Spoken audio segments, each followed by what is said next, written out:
당신이 무엇을 상상하든 그 이상의 신세계가 펼쳐집니다. 그 누구도 알지 못했던 스파이들의 리얼 세계. 스파이의 모든 것이 지금 당신 앞에 펼쳐집니다. 채널 N 고정. 그럼 은밀하게 위대하게 스파이 19, 19위부터 공개합니다. 한석준. 맞네요. 숨길 수 없어요. 노 반전. 신원이 이렇게 노출이 쉽게 되네요. 아, 그러니까요. 노반전입니다. 1980년대 숟가락 구부리기로 전 세계를 들었다 놨다 했던 자칭 초능력자 유리 갤러. 다들 뭐 잘 아시죠? 알죠. 자, 그런데요. 이 추억 속의 초능력자 유리 갤러가 2015년에 전 세계 관심을 다시 받게 되는 일이 생깁니다. 바로 나는 미국과 보국 이스라엘을 위해 초능력 스파이로 일했다라는 충격 고백을 했기 때문입니다. 바로 올해 1월입니다. 미 중앙정보국 CIA에서 기밀 기한이 만료된 비밀 문서들을 공개했는데요. 여기에 CIA 내부 단체가 유리 갤러의 초능력을 실험했다는 내용이 포함되어 있었던 겁니다. 더 놀라운 것은요. 유리 갤러의 초능력 실험은 스타게이트 프로젝트의 일환이었는데 이 스타게이트 프로젝트의 정체가 바로 미국 초능력 부대를 일컫는 암호명이었다고 합니다. 초능력 부대가 있어요? 그런 걸 만들었다는 거죠. 대박이다. 그 있으면 진짜 대박이겠다. 그럼 이게 언제 만들어졌느냐? 때는 미소 냉전 시대였던 1970년대로 거슬러 올라갑니다. CIA는 소련이 초능력자를 첩보 작전에 운용한다는 정보를 입수하고 경각심을 갖게 됐고요. 1972년에 수십 명의 초능력자들을 모아서 비밀 스파이 부대를 창설합니다. CIA 공개 문건에 따르면요. 1994년 북한의 핵무기를 찾는 임무를 받은 스타게이트 요원들은요. 북한의 미사일과 생화학 무기 저장소를 찾는 데 큰 공을 세웠다고 하고요. 실제로? 실제로. 그리고 1983년에 미래를 예언한 초능력자까지 있었답니다. 제랄도라는 사람이 워싱턴 DC의 국회의사당을 부수는 임무를 가지고 날아올 것이다. 이 조종사는 영어나 불어를 구사하는 외국인이다. 뭐 생각나지 않으십니까? 제라르 911. 그렇죠. 맞습니다. 바로 2001년에 일어난 9.11 테러를 예언한 건데요. 실제 비행기를 납치한 테러범의 이름은 초능력자 예언과 비슷한 지아드 자라였고요. 어머머. 또 놀랍게도 영어와 불어를 구사하는 사람이었다고 합니다. 그런데 여기서 더 놀라운 점은요. 이 초능력자 스파이들의 작전 중에 이 성공률이 고작 15%를 넘지 못했다고 합니다. 결국 CIA에서는 과학적으로 큰 성과가 없다고 판단해서 1995년 역사 속으로 영영 사라지게 됐다고 합니다. 은밀하게 위대하게 스파이 19, 18입니다. 이토 히로부미가 키운 밀정. 1890년대 당시 일본 공사의 통역으로서 조선 황실을 드나들던 배정자라는 여성이 있었습니다. 뛰어난 일본어 실력과 함께 일본 정세까지 꿰뚫고 있어서 고종의 큰 총애를 받던 그녀. 그런데 악명 높은 조선의 초대 통갑 이토 히로부미의 수양딸을 자처하는 일본의 스파이 밀정이었습니다. 이토 히로부미가 그녀를 스파이로 기용한 것을 두고 전해지는 얘기에 따르면요. 조선인이면서도 고국에 대한 증오를 품고 있었기 때문에 이토는 일본어, 수영, 승마, 사격술, 변장술 등 이런 모든 것들을 가르치며 그녀를 밀정으로 키웠다고 합니다. 대단하다. 치밀하게도 어릴 때부터 훌륭히 스파이로 자란 배정자는 그 뒤 조선 황실에 들어가서요. 폐하, 이토 히로부미는 다른 나라의 침략에서 조선을 보호해줄 인물이옵니다. 라고 감언이설을 흘림과 동시에 황실의 기밀을 꾸준히 일본에 전달했습니다. 전해지는 이야기에 따르면 당시 고종은 조선에 러시아군을 끌어들여 일본을 견제하려는 계획을 세우고 자신은 러시아의 블라디보스톡으로 피신하려고 했지만요. 배정자의 밀고로 이 계획이 실패로 돌아가게 된 거라고 합니다. 진짜. 그런데요, 그녀의 뒷배경이 돼줬던 이토가 사망한 뒤에도 만주의 독립운동가들을 체포, 학살하는 단체 보민의 창설을 주도하기도 했다고 합니다. 그리고 1941년 태평양 전쟁이 발발하자 그녀는 70이 넘은 나이에도 조선 여성 100여 명을 전쟁터로 데려간 뒤 위안부 노릇을 감행했다고 합니다. 이거는 너무 치졸하고 정말 극악무도한 범죄 아닙니까? 그렇습니다. 그로부터 이제 4년 뒤죠. 1945년 광복이 오지 않았겠습니까? 그래서 1948년부터 반민족행위 특별조사위원회가 본격적으로 친일 인사들을 잡아들이기 시작을 했는데요. 이때 제일 먼저 체포된 여성 친일파가 바로 배정자였다고 합니다. 그러나 뻔뻔하게도 조국의 광복에 기쁜 마음이 가득 차 무엇라 할 수 없습니다. 나의 행동들은 어린 나이의 실수입니다. 라며 변명으로 일관했지만요. 결국 감옥에 끌려갔고요. 출소 후에는 어렵게 생활하다가 쓸쓸한 죽음을 맞았다고 합니다. 이거는 저 지난주에 저 광복절 특집할 때 했어야 네. 되는 기사 아닙니까? 그러니까요. 그때 올렸어야 되는 기사이긴 한데 정말 대단하다. 정말 분노가 치밀어 오른다. 예. 네, 은밀하게 위대하게 스파이 19, 17위 공개합니다. 제임스 본드를 만나는 런던 스파이 투어. 자, 이 제임스 본드의 도시 영국 런던에 제임스 본드의 자취가 가득한데요. 그중 가장 핵심적인 장소는 바로 런던 템즈강의 남쪽 복스월 크로스 85번지의 MI6 본부입니다. 007 시리즈에서 폭발하고 폐허가 됐던 것과는 달리 실제로는 탱크와 미사일 공격에도 견딜 수 있을 정도로 튼튼한 방탄 유리와 해커 침입 방지용 보안 장치 등 무려 1,500억 원을 들인 최첨단 시설로 무장하고 있다고 합니다. 실제로 2000년도에 유일하게 단 한 번 한 테러 단체에 의해 로켓포 공격을 받기도 했지만요. 유리창이 단 2장만 깨졌을 뿐. 대박이다. 조금도 타격이 없었다고. 자, 007 시리즈 속 추격전을 떠올리면서 MI6를 감상하는 방법을 지금부터 소개를 해드리겠습니다. 템즈 강변에서 시속 56km로 달리는 고속보트를 타면 됩니다. 그 느낌 나겠다. 템즈강은 007 시리즈 19탄 언리미티드에서 아름다운 미녀 킬러와 쾌속정 추격전을 저렇게 벌였던 장소인데요. 예. 저 느낌으로 가자는 거 아니에요? 네네, 그렇습니다. 고속보트 투어를 신청하면 가이드가 들려주는 MI6에 얽힌 이야기를 들으면서 빅벤, 런던 아이, 세인트 폴 성당 등 런던의 랜드마크까지 한꺼번에 돌아보실 수가 있다고 합니다. 은밀하게 위대하게 스파이 19, 16위 공개합니다. 스파이가 되고 싶었던 대문호. 무기여 자리거라. 누구를 위하여 종을 울리나. 노인과 바다 등 전쟁의 허무함을 고발한 대작으로 퓰리처상과 노벨 문학상을 수상한 세계적인 대문호 어니스트 해밍웨이. 그런데 이 위대한 소설가의 또 다른 이름이 스파이였다는 사실 알고 계십니까? Really? 이 사실은 80년대 미국 연방수사국 FBI가 정보자유법에 따라 해밍웨이의 일대기를 기록한 엑스파일을 공개하면서 밝혀졌는데요. 진짜 해밍웨이가 스파이였던 겁니까? 스파이는 스파이였으나 좀 더 정확히 말하면 스파이를 꿈꾸던 꿈나무였다. 즉, 스파이 지망생. 꿈 비슷한 거죠. 네. 네. 해밍웨이는 스페인 내전, 또 제1차, 2차 세계대전 등 혼란스러운 시기에 특파원 자격으로 전 세계를 누볐는데요. 이때 다른 나라의 특파원들이나 새로 사귄 사람들에게 여러 정보를 얻었다고 합니다. 자, 그런데 1940년 중남미 국가 쿠바에 정착한 해밍웨이는요. 카리브해 연안에 독일군의 주요 전력인 잠수함 유보트가 숨어들 것이라 생각했고요. 그를 신임한 미국 해군과 쿠바 주재 미국 대사관의 지원을 받아 일명 사기꾼 공장이라는 이름의 스파이 조직까지 꾸려서 유보트 사냥에 나섰는데요.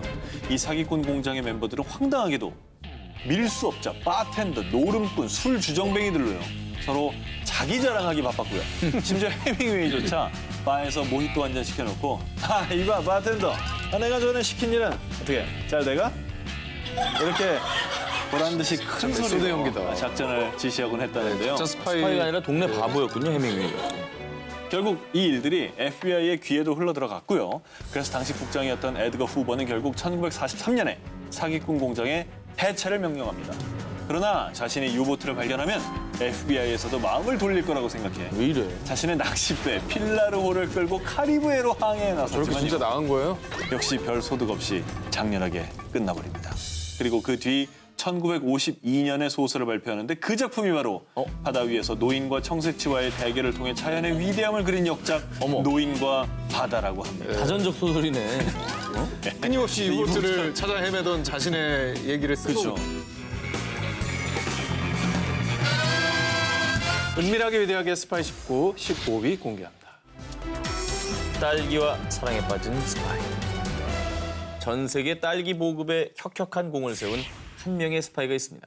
그는 바로 프랑스 육군 정보국 소속의 아메데 프랑스와 브레지어 중령인데요. 때는 1712년. 프랑스 해양왕 루이 14세는요. 칠레 해안가 주변의 군사 정보를 수집하기 위해 프레지어 중령을 스파이로 긴급 파견합니다. 그러던 어느 날 프레지어 중령은요. 한 식물을 보고 깜짝 놀라고 맙니다. 그것은 바로 딸기였습니다. 당시 프랑스에는 산딸기처럼 열매가 작은 야생 딸기만 있었는데 칠레 해안가에 있는 딸기는 마치 호두알처럼 열매가 크고 맛있었기 때문이죠. 이참에 낮에는 식물학자로 위장해 딸기 관찰기를 쓰고요. 종자도 채집해가며 딸기를 조사했습니다. 자, 그리고 밤에는요, 은밀히 군사 정보를 모으기 시작을 했던 거죠. 그런데 그가 얼마나 열정적으로 딸기 연구에 매달렸는지 칠레 사람들도 그를 1도 의심하지 않았습니다. 너무 딸기만 연구하니까요. 그 뒤 다시 고국으로 돌아온 중령은 먼저 칠레 해안가에 군사 정보가 담긴 지도를 제작해 루이 14세에게 전달했습니다. 자, 그런데요. 사실 그는 고국으로 돌아올 때 칠레 군사 정보뿐 아니라 딸기 종자도 스파이답게 몰래 훔쳐왔던 것이죠. 오, 대단한데요? 프랑스의 문익점이죠. 아, 진짜 대단하다. 이후 유럽의 여러 식물학자에게 도움을 청해 다양한 딸기 종자를 서로 교배하며 연구를 이어갔고요. 그리고 마침내 영국의 필립 밀러라는 식물학자가 칠레 딸기 종자에 북미 버지니아 야생 딸기를 교배시켜 지금 우리가 먹고 있는 새콤달콤한 딸기가 탄생하게 된 거라고 합니다. 저 정도면 프레지어 이름 단 딸기 요거트 하나 나와야 되는 거 아닙니까? 네. 아예 감사히 아니, 스트로베리라고 하면 안 돼. 아, 프리지어베리라고 해야 될 것 같은데. 프리지어베리죠. 네. 괜찮네, 프레지어베리. 왜 스트로베리야? 따뜻하고 맛있는 딸기 은밀하게 위대하게 스파이 19 이번에 14위 공개합니다. 이제 전데요? 오요원. 준비하세요. 근데 갑자기 전. 농구하면 가장 먼저 떠오르는 N사. 또 하나의 시그니처 로고가 있죠. 골대를 향해 손을 뻗으며 점프하는 농구 선수를 형상화한 저 로고입니다. 그런데 이 로고에는 아주 충격적인 비화가 숨어 있다고 합니다. 산업 스파이가 만든 로고란 점이죠. 그래요? 당시 미국 스포츠 업계 1위는 선이 3개가 있는 로고로 유명한 A사였습니다. 그래서 A사를 무조건 이겨야 한다는 막중한 책임감을 갖고 있었던 N사의 수석 디자이너 피터 무어는요. 빨간색, 검은색 등 화려한 색깔을 넣은 파격 그 자체 에어조 B1을 선보였습니다. 전설의 모델이죠. 예술이었죠. 세 번째 에어조 B3 역시 초대박을 치면서요. 피터 무어는 스포츠 디자인의 신으로 추앙받게 됐다고 합니다. 그런데 말입니다. 에어조 B3 출시 이후에 업계에서 요상한 소문이 돌기 시작합니다. 사실은 피터 무어가 라이벌사인 A사의 사주를 받아 산업 스파이로 변절했다는 겁니다. 그래서 에어조 B 시리즈를 망치기 위해서 로고 디자인을 대충 무성의하게 만들었다는 소문이었습니다. 아니 저게 실제로 조맘때쯤 있었던 올스타 대회의 덩크슛 컨테스트에서 네. 실제로 마이클 조던이 다이어트 라인에서부터 다이어트 라인 뛰어가지고 점프. 날아갔던 그 장면에 대한 캐릭터라고 생각했거든요. 저거는 대충은 절대 아닐 것 같아요. 그랬으면 그렇게 사랑받았을까? 너무 결과론적으로만 말씀하시는 거예요. 그래요? 네. 저 디자인 폭망이었다면 그런 얘기 하시겠습니까? 해요. 아니, 우리끼리 그 싸우면 뭐해. 저 사람이 스파인지 아닌지만 알려주세요. 그래요. 그런데 그냥 뜬 소문이라기에는 피터 무어의 이후 행적이 묘합니다. 잘 들어보세요. 그는 에어조 B3 출시 직전에 갑자기 회사를 그만두더니 심지어 피터 무어가 옮긴 회사가 바로 A사였던 거죠. 이건 좀 아니다. 이제 아시겠습니까? 이제 아시겠어요? 좀 냄새가 나네. 아시겠냐 말입니다. 아니, 이게 뭐 내가 이렇게 나한테 화낼 일이야, 이게? 참고로 피터 무어가 A사로 가서 만든 로고가 바로 이 로고입니다. 그 유명한 산 모양의 삼선 로고인 것이죠. 그가 산업 스파이인지 아닌지 사실 여부를 떠나서 신의 손 대박 제조기라는 것은 부정할 수가 없는 저 두 로고 다 대박이 났잖아요. 아니 진짜 저 A사의 저 로고를 보는 순간 허탈하다. 저걸 단 사람이 만들었다는 게. 그렇죠.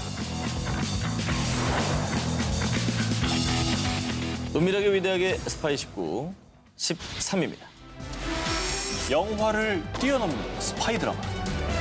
톰 크루즈의 대표작 하면 반박불가 스파이 시리즈 미션 임파서블이겠죠.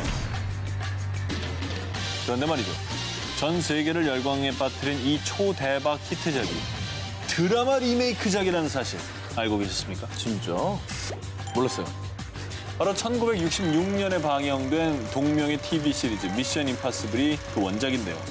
우리나라에선 1969년에 제5전선이라는 제목으로 방영이 됐었죠. K본부에서 이거 드라마로 방영했었잖아요. 그렇습니다. 제오대전.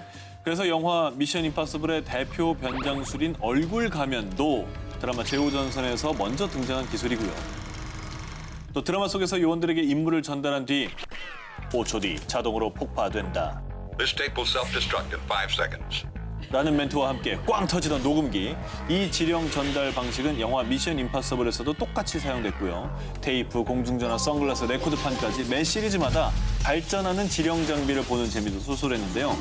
하지만요, 무엇보다 이 드라마가 남긴 최고의 유산은 바로 이 오프닝일 겁니다. 보시죠. 와, 음악도 똑같아요? 어머, 웬일이야? 기억난다. 저거 K본부에서 쓰던 드라마. 긴박한 느낌이 100% 살아있는 이 배경음악. 영화 음악계의 거장 랄로 쉬프린이 작곡한 미션 임파서블 메인 테마곡인데요. 미국의 대중음악 순위 차트 B 음악 차트에도 랭크될 정도로 인기를 끌면서요. 또 영화에서도 공식 테마곡으로 굳어진 거라고 합니다. 옛날 생각 많이 난다. 근데 아무튼 드라마의 로고 음악의 양대 산맥인 것 같아요. 미션 임파서블하고 네. 맥가이버. 맥가이버. 아니 저는 전격 제트 작전. 피트 어서 와 이러면 자동차가 오잖아요. 에어울프. 노래가 기억나는 것도 에어울프지. 빰 빠바바밤 빠바바밤, 빠바바밤, 빠밤. 아우, 영감들. 아유.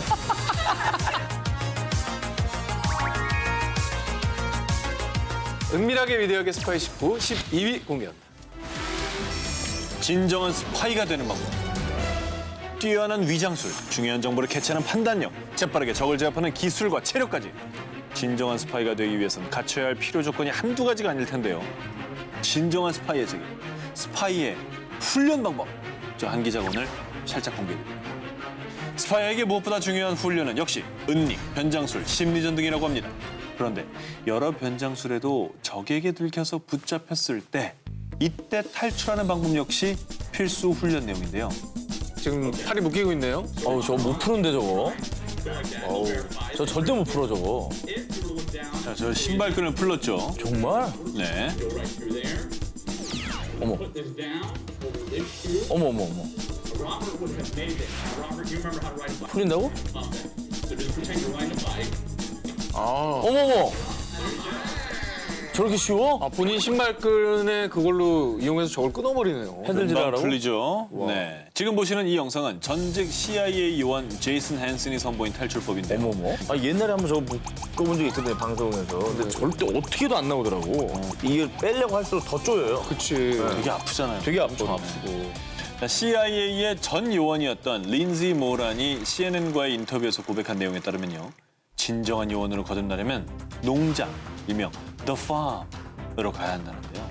일명 같은 거 아니에요? 얘는 뭐 호텔 캘리포니아 같은 거. 아, 약간 별명. 약간. 아니면 뭐 농부로 위장하는 거 아닙니까? 농부를 위장. 파머로. 여기서 말하는 농장은 CIA의 훈련 시설, 캠프 피어리를 뜻합니다. 이곳은 미국 버지니아주 윌리엄스버그시 변두리에 위치한 CIA 전용 비밀 훈련장으로요. 그 안은 완벽하게 통제된 가상세계라는데요. 이 가상세계에는 가상의 나라, 가상의 지도자도 있고요. 요원들은 이곳에서 수개월가량 가상의 국민으로 살면서 실제 스파이 활동 중에 맞닥뜨릴 수 있는 각종 상황에 대응하는 실습을 합니다. 고통스러운 신문에서 살아남는 법, 감시 장치를 찾아내는 법 등을 배운다고 합니다. 은밀하게 위대하게 스파이 19, 11위 공개합니다. 나치를 농락한 희대의 스파이. 코드명 지그재그. 그리고 또 하나의 코드명 프리치. 독일에선 철 십자훈장을 수여받을 정도로 신망이 두터운 스파이로. 동시에 영국의 스파이로도 활동한 에디 체프먼의 이야기. 에디 체프먼은 10대 때부터 젤리그 나이트라는 폭발물을 사용해 금고를 터는 젤리갱의 멤버로 영국에선 악명 높은 금고 털이범이었다고 합니다. 하지만 제 아무리 선수라 해도 꼬리가 길면 잡히는 법이죠. 1939년 초 에디 체프먼은 금고를 털다 붙잡혀 영국 감옥에 수감되고 맙니다. 그런데 감옥에 수감된 후 제2차 세계대전이 발발했고요. 그때 에디 체프먼은 자신이 감옥에서 나갈 방법은 독일군의 스파이를 자처하는 것밖에 없다고 생각한 건데요. 자, 그래서 독일군에게 자신의 능력을 한껏 어필하며 스파이로 받아달라 이런 부탁을 해서요. 코드명 프리츠로 정식 나치 소속 스파이가 됩니다. 야, 그리고 에디 체프먼은 중요 임무를 부여받게 되는데요. 런던의 산업지대를 폭발시키라는 것이었습니다. 한편 영국의 정보국 요원 조는요. 에디 체프만, 너의 작전을 모두 알고 있다. 죽고 싶지 않으면 위장 폭발을 시켜라. 자, 이렇게 에디 체프먼에게 이중 스파이가 될 것을 제안합니다. 에디 체프만은 자신의 형량이 단축될 수도 있다는 기대를 가지고 이 제안을 수락했고요. 드디어 작전 수행 날에는 공장 건물의 일부러 파손시킨 뒤에 독일에게 거짓 보고를 합니다.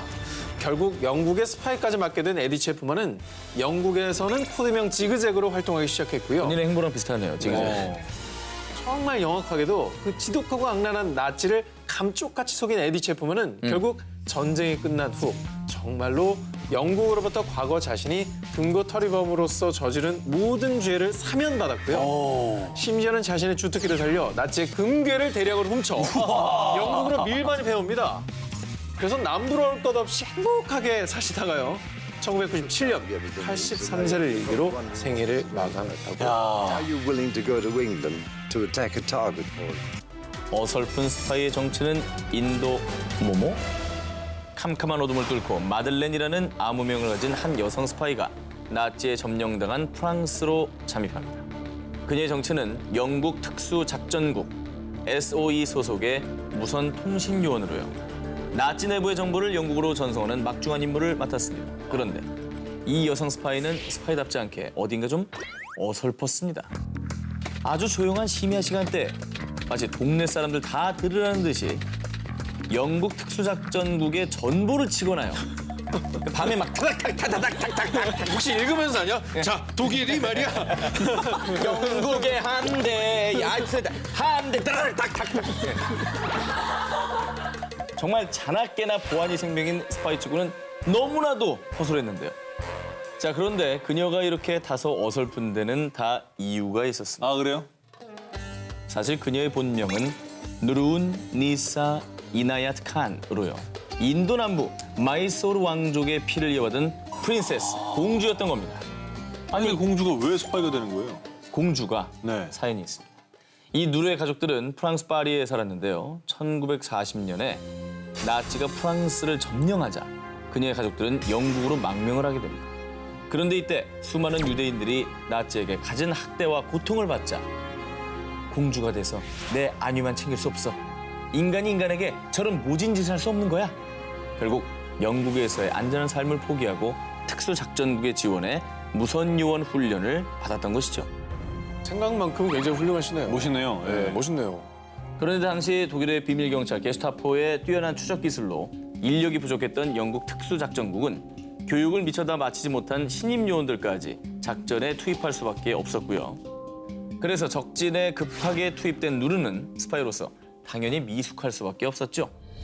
그러나 누르는 자신의 소임을 다하기 위해 누구보다 열심히 스파이 활동에 임했고요. 그 결과 나치의 정보를 영국으로 보내는 데 성공한 유일한 여자 스파이로 활동을 했는데요. 하지만 겨우 활동 4개월 만에 누르는 다른 이중첩자의 배신으로 체포가 됐습니다. 그 뒤 죽음의 공장으로 악명 높은 나치의 다카우 수용소에서 총살을 당해 30세의 나이로 안타까운 생을 마감하게 됐다고 합니다. 기술이나 이런 건 좀 어설펐지만은 그 정신만큼은 스파이로서 가장 프로페셔널이 아니었나. 은밀하게 위대하게 스파이 19 이번에 9위 공개합니다. 비운의 미녀 스파이 정핑루, 팜파탈 스파이의 끝판왕. 퇴근이십니까? 몇 개 남았어요? 저 4개. 3개. 퇴근. 임무 완료. 네. 임무 완료. 네. 미션 컴플리트. 우아한 모습으로 커피잔을 들고 있는 이 여성. 바로 새끼의 실존 인물 탕웨이가 열연한 여성 스파이 정핑루입니다. 그런데요, 영화 새끼에서는 사랑 사이에서 갈등했던 사랑꾼 스파이로 등장하지만요. 실제 그녀는 조국을 위해 자신을 던진 비운의 스파이였다고 합니다. 중국과 일본 혼혈이었던 그녀는요. 샹하이 최초의 화보, 양우 화보 표지 모델이 되면서 출중한 미모로 샹하이 사교계에 발을 들여놓게 됩니다. 그런데 이때 중국 국민당의 정보기관에선 정핑루의 뛰어난 미모와 능숙한 일본어를 보고 미인계를 쓸 수 있는 첩보원으로 적합하다고 판단했고요. 그녀도 항일운동에 적극 가담하게 됩니다. 그런데 정핑루 그녀를 운명의 수레바퀴에 놓이게 한 막중한 임무가 주어지게 됩니다. 바로 일본군의 특무 부장이자 항일 운동가들을 무참히 처형해 도살자라 불리는 띵모춘을 암살하려는 명이었죠. 자신의 미인계로 적을 사랑해야 하는 스파이. 그런데 사실 그녀에겐 이미 혼인을 약속한 연인이 있었습니다. 하지만 혼인을 잠시 미루고 그녀는 중대한 첩보 임무에 임하게 됩니다. 그 뒤 정핑루는 무도회장에서 딩모춘을 만났고요. 그도 역시 정핑루의 미모와 매력에 홀리듯 끌리고 맙니다. 그런데 준비했던 첫 번째 암살 시도가 안타깝게 실패하자 12월 21일 모피 전문점에서 두 번째 암살을 계획합니다. 딩모춘, 나 크리스마스 선물로 모피 코트 하나 사주세요. 하지만 딩모춘은 그만 밖에서 스성이던 남성들을 수상하게 여기고 그 길로 그녀를 두고 도망치고 맙니다. 아이고. 그리고 그 뒤 다시 정핑루는 아무 일도 몰랐다는 듯 딩모춘과 무도회장에서 세 번째 약속을 잡는데요. 그런데 그녀를 찾아온 남자는 바로 딩모춘과 같은 소속의 행동대원들이었습니다. 이미 딩모춘은 그녀의 존재를 눈치챘던 것이죠. 결국 그녀는 받은 취조와 고문 끝에 총살을 당해 방년 22세의 나이로 생을 마감하게 됩니다. 자, 이번에는요, 미녀 스파이로서 파무파탈의 결정판이라 할 수 있는 스파이입니다. 러시아 미녀 스파이 안나 체프만. 어우, 이거 뭐 뉴스 엄청 나왔었죠, 그때. 2010년 안나 체프만은요, 러시아 해외 정보국 SVR 요원 10명과 함께 스파이 활동을 해오다가 FBI에 적발됐었죠. 미국의 정부 관료들과 사업가들의 혼을 쏙 빼놨던 그녀의 매력은 과연 무엇이었을까요? 붉은 와인색 머리에 푸른색 눈동자, 어딘가 모르게 동양과 서양 여성의 매력을 동시에 풍기던 그녀는 매일 밤 명품 드레스와 아찔한 키를 신고 사교계 거물로 활동했다고 합니다. 그렇게 매일 밤 미국 정부 고위 관료, 정치인, 대기업 간부들을 만나면서 그 속에서 빼낸 각종 정보들은요, 러시아 첩보원들에게 전송이 됐고요. 이때 이중 보호를 위해서 스테가노 그래피라는 암호 기술까지 썼다고 합니다. 여기서도 놀라운 건요, 본국으로 추방된 그녀에게 벌어진 대반전이었습니다. 러시아에서 최연소로 러시아 최고 훈장을 받았을 뿐 아니라요, TV 진행자, 모델, 배우 등으로 활동하며 여전히 러시아 전 국민의 관심과 사랑을 받고 있다고 합니다. 은밀하게 위대하게 스파이 19 7위를 공개해 주세요. 뛰는 스파이 위에 나는 새. 2010년 12월 중국 군대는 역사 속으로 사라졌던 이 부대를 부활시키겠다라고 발표했습니다. 뭐죠? 이 볼까요? 부대? 자, 바로 이 부대는 비둘기 부대입니다. 어떤 전파 방해나 통신 공격에도 끄떡없이 정보를 전달할 수 있는 전서구를 부활시키겠다는 계획이었던 거죠. 오늘날 그렇죠. 해킹이나 정보전이 심하니까 전서구를 어떻게 해킹합니까? 매를 띄우는 거 아니야? 잡아먹으라고? 잡아보라고. 자, 그래서 제가 스파이 역사에서 절대 빼놓을 수 없는 이 비둘기 부대에 관한 특종을 준비했습니다. 비둘기는 원래 귀소 본능이 매우 강한 새입니다. 아무리 멀리 이동을 시켜도 반드시 원래 있던 곳으로 되돌아오기 때문에 오래전부터 통신수단으로 사랑받아왔죠. 자, 그런데 이 비둘기가 스파이로서 혁혁한 공을 세웠던 때는 단연 전쟁 시기인데요. 제2차 세계대전에는 무려 20만 마리의 비둘기가 중요한 정보를 아군에게 전달하는 역할을 수행했고요. 또 단순한 정보 전달을 넘어 이렇게 사진 촬영까지 하는 첩보 활동 비둘기 스파이도 있었습니다. 우와! 그런데 영국의 국내 보안을 담당하는 정보기관 MI5는요. 비둘기 부대 활동을 저지하기 위해 맞불 작전으로 새로운 부대를 창설했습니다. 바로 송골매 부대였습니다. 맞네. 나 대박인 것 같아. 예. 나 대박 브라이트한 거야. 거의 1940년대 영국 첩보원 수준이네요. 난 몰랐어, 내용을. 나 무식한 거 아니죠? 그래서 이제 네, 비둘기 잡는 매를 정 기자님 말씀대로 정말로 띄웠죠? 도입한 겁니다. 그래, 잡아먹어야지 뭐 어떡할 거야. 송골매 부대는 영국 상공을 침범한 비둘기 스파이들을 족족 체포해서 이들이 알고 있던 비밀 지령을 손에 넣을 수가 있었고요. 이 정보를 바탕으로 영국에 잠입한 나치 스파이들을 일망타진할 수가 있었다고 합니다.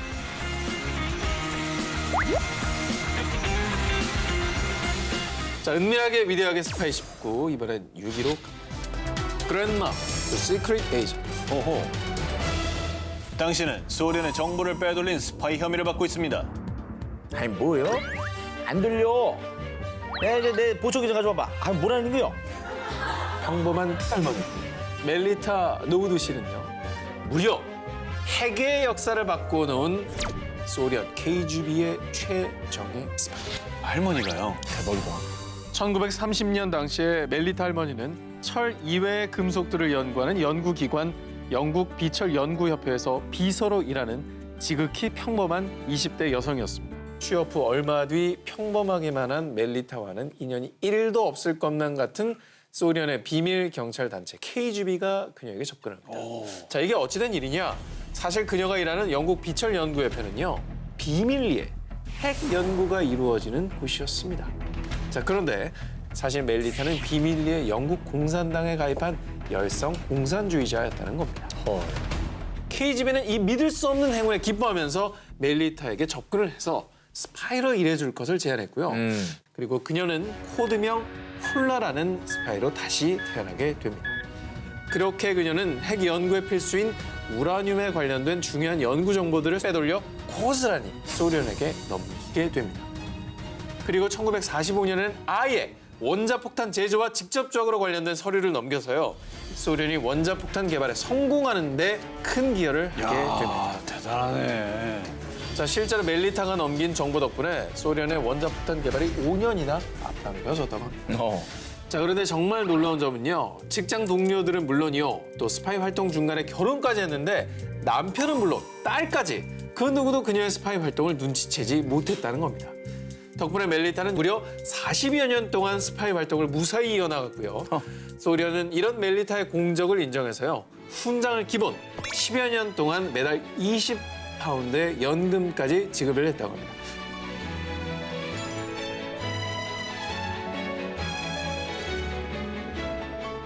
제임스 본드의 상사, 주부 스파이.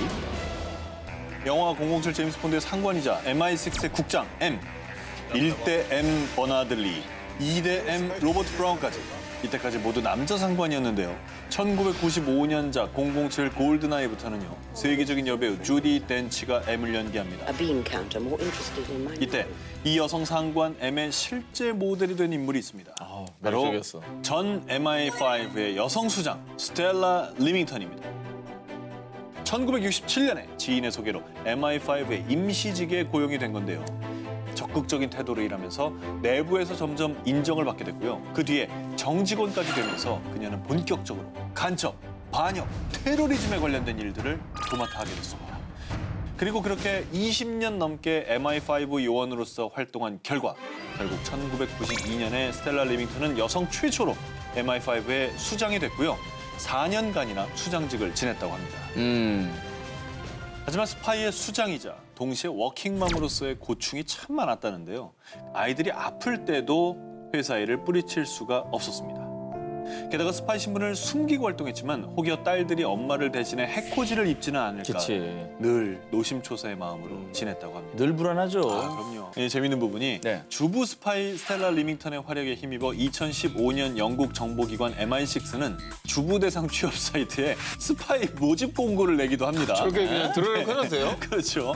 주부들을 겨냥한 건 다양한 대인 관계와 풍부한 인생 경험이 첩보전에 도움이 된다는 판단에서였다고 하고요. 중요 자격 요건은 폭넓은 경험이었다고 합니다. 이 공고를 본 주부 스파이 지원자들의 어떤 지원이 굉장히 폭주했었다고 합니다. 은밀하게 위대하게 스파이 19 4입니다.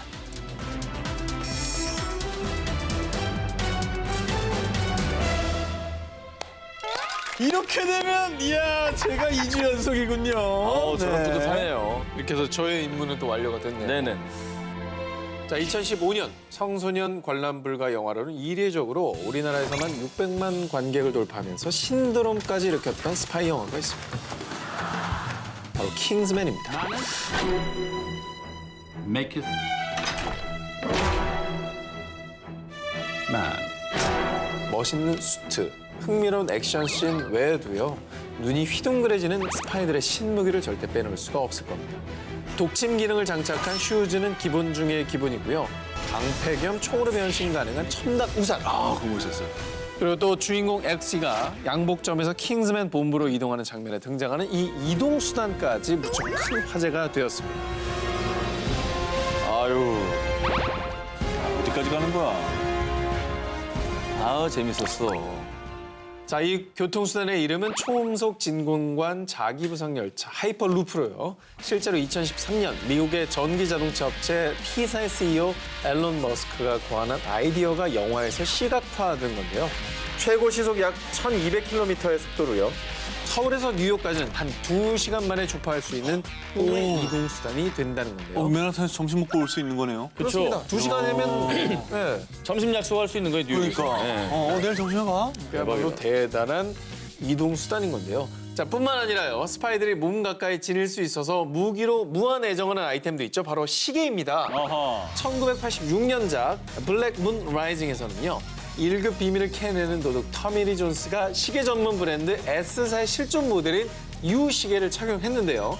1984년 당시 손목에 차는 휴대용 컴퓨터로 불릴 정도로 데이터를 입력할 수 있는 거는 물론 시간을 말하기도 하고요. 간단한 계산 기능까지 탑재한 시대를 앞서가기도 완전 앞서나간 스마트 제품이었다고 합니다. 자, 그런데요. 그 어떤 첨단 무기보다 무서운 스파이들의 암살 무기는 또 따로 있습니다. 바로 독입니다. 포이즌. 자, 두 사진의 인물은 동일 인물인데요. 과거 러시아 정보기관의 1급 요원이었던 그는 2000년 가족과 함께 영국으로 망명을 했습니다. 자, 그런데 2006년 갑자기 리트비넨코는 집에서 복통을 호소하면서 쓰러지고 맙니다. 곧바로 병원에 옮겨졌지만 결국 약 3주 만에 사망하고 마는데요. 아이고. 자, 영국 보건당국이 밝힌 내용에 따르면 부검 결과 그를 죽음으로 몰아간 원인은 바로 초소형 핵폭탄으로 불리는 독극물 폴로늄 210이었습니다. 참으로 폴로늄은 청산가리보다 2억 5천만 배나 강한 맹독성 물질인데요. 일단 인체 내부로 투입이 되면 강력한 독성으로 내장과 백혈구를 모조리 파괴해버리는 무시무시한 독극물이라고 합니다. 자, 그가 영국 런던의 한 호텔에서 전직 동료들을 만나서 녹차 한 잔을 마셨는데 폴로늄이 이 녹차에 섞여 있었던 거예요.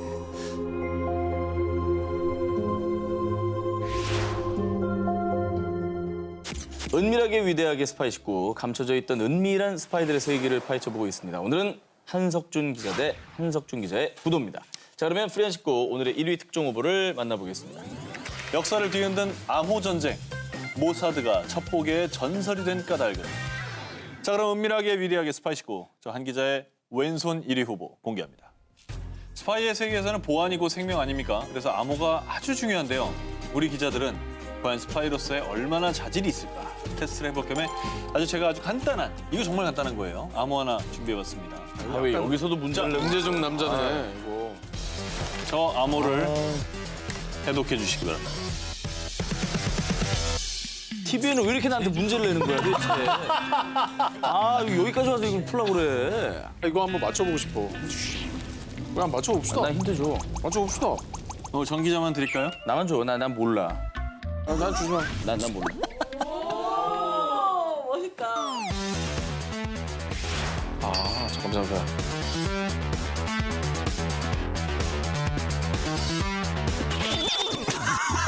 뭘 가려! 쓴것도 없으면서 뭘 가려! 자, 알겠다. Man makes man. 정답입니다! 자, 지금 보니까 이게 이렇게 하나, 둘, 셋. 세 칸씩 왼쪽으로 이동시킨 거예요. 그렇기 때문에 A가 이제 D로 시작하는 거지. E, F로 이렇게 가는 거죠. 내가 그거 하고 있었잖아, 지금. 그러게, 이제 하고 이거 있었어요. 같이 맞춘 거, 이거 잡아주시면 같이 하고 있었어요. 요대로 하면. 지금 기자들이 푼 암호는 로마의 황제 율리우스 카이사르가 사용했던 일명 카이사르 암호입니다. 그런데 신조차 풀지 못할 것이다 라고 불릴 만큼 해석 난이도 최상 난공불락의 암호가 있었는데 바로 제2차 세계대전 당시의 독일군의 암호 시스템 애니그마였습니다. 이 기계는 쉽게 말하면 S를 치면 종이에 S가 아니라 R이라는 글자가 찍히는 기계로요. 심지어는 독일군은 이 글자가 바뀌는 규칙도 수시로 바꿔서 암호 해독을 더욱 어렵게 만들었습니다. 자, 근데 무엇보다 이 애니그마가 영국군에게 골치였던 이유는요. 독일군이 당시 주력 무기였던 유보트의 명령을 내릴 때 이 애니그마 암호를 썼기 때문입니다. 애니그마를 해석해 독일군과 유보트를 저지하라! 이 막중한 임무를 맡았던 이들은 바로 1939년 영국 런던 근교에 설립된 1급 기밀 암호 해독 기관 브레슬리 파커였습니다. 이곳에서 천재 수학자 앨런 튜링이 중심이 되어 애니그마의 원리를 역추정하기 시작하는데요. 의외로 해석의 단초가 되는 것은 날씨였습니다. 독일군은 매일 새벽 6시경 일기예보가 담긴 암호를 송신했는데요. 그렇다면 이 암호 속엔 분명 날씨라는 단어가 분명히 있을 거라고 생각을 한 겁니다. 그래서 이 단어를 시작으로 폭풍, 비, 파도 이렇게 날씨 관련 단어는 물론 자주 쓰이는 군대 용어 등을 추적하기 시작했고요. 이 데이터를 바탕으로 1940년 3월 18일 애니그마 암호를 무려 단 20분 만에 해석하는 기계 봄베를 완성합니다. 덕분에 연합군은 독일군의 상황을 속속들이 알게 됐고요. 독일군에게 일부러 정보를 흘려 프랑스 칼레 해안의 병력을 집중시키게 유도하고요. 그 사이에 연합군은 감시가 허술해진 노르망디 해안에 기습적으로 상륙한 거죠. 이 작전이 그 유명한 1944년 6월 6일의 노르망디 상륙 작전입니다. 이 작전의 성공으로 연합군은 제2차 세계대전의 승기를 쥐게 되죠.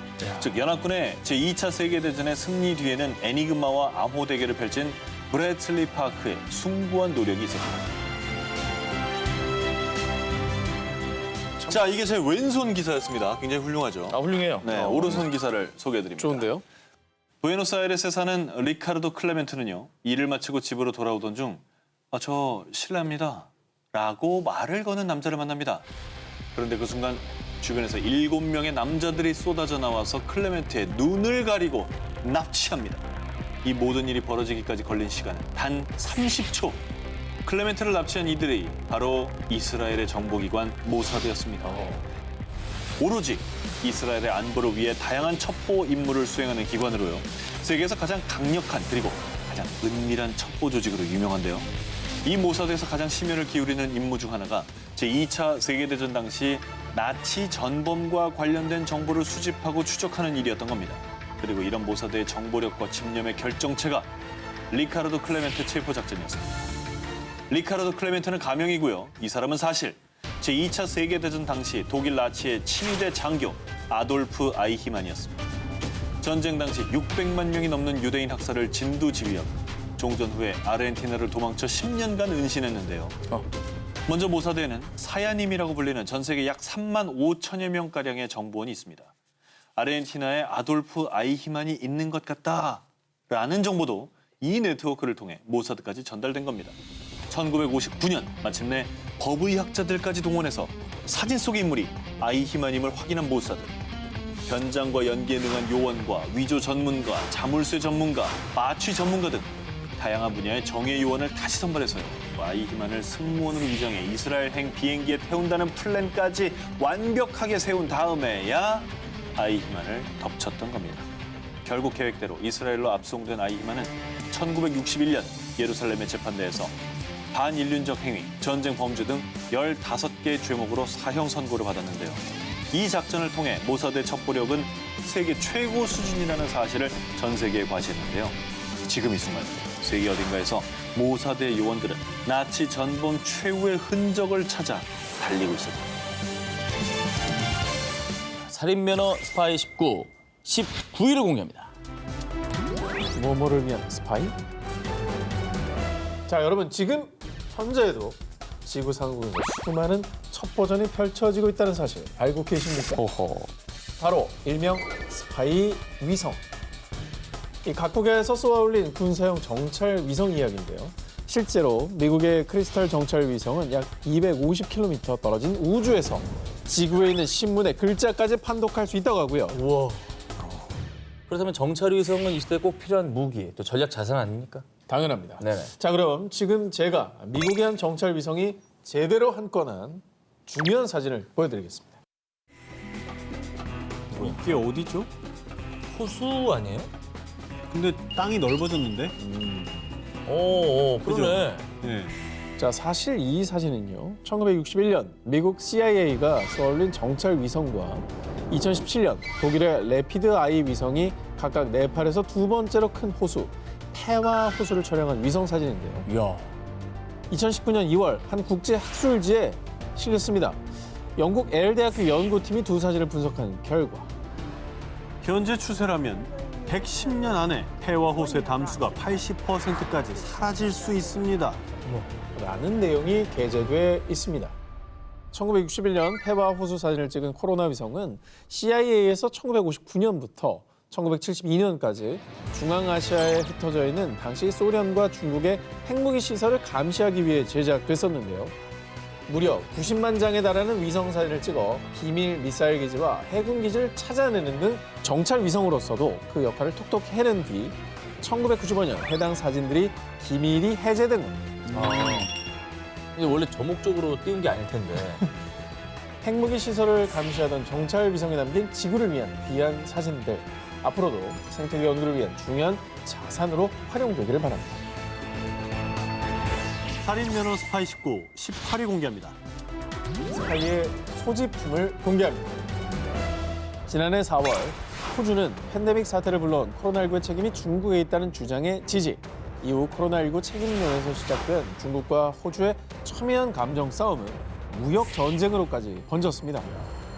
자, 지난해 5월 중국 정부는 호주산 육류 수입을 일부 중단, 호주산 보리에 대해서도 보율 관세를 부과하는 등 무역 전쟁에 초강수를 뒀습니다.